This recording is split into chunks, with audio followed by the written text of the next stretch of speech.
তারা বলছে তাদেরও নাকি একজন মুক্তিযোদ্ধা আছে,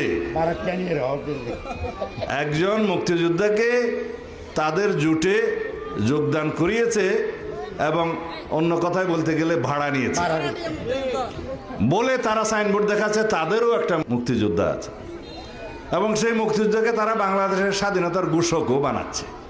আগামীতে কোনোদিন হয়তো আমাদের শুনতে হবে জামায়াতে ইসলাম এই দেশের স্বাধীনতার পক্ষে যুদ্ধ করেছিলেন। এদেশের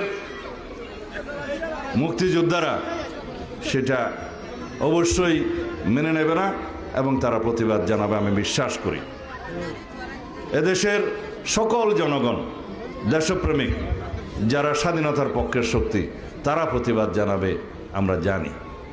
একটা রাজনৈতিক দলের একজন কর্মী হিসাবে আমাদের দায়িত্ব বাংলাদেশের স্বাধীনতার ইতিহাস নিয়ে যারা বিভ্রান্তি সৃষ্টি করতে চায়, মিথ্যা তথ্য দিতে চায়, স্বাধীনতার ইতিহাসকে যারা বিকৃত করতে চায় তাদেরকে ধিক্কার জানানো, নিন্দা জানানো।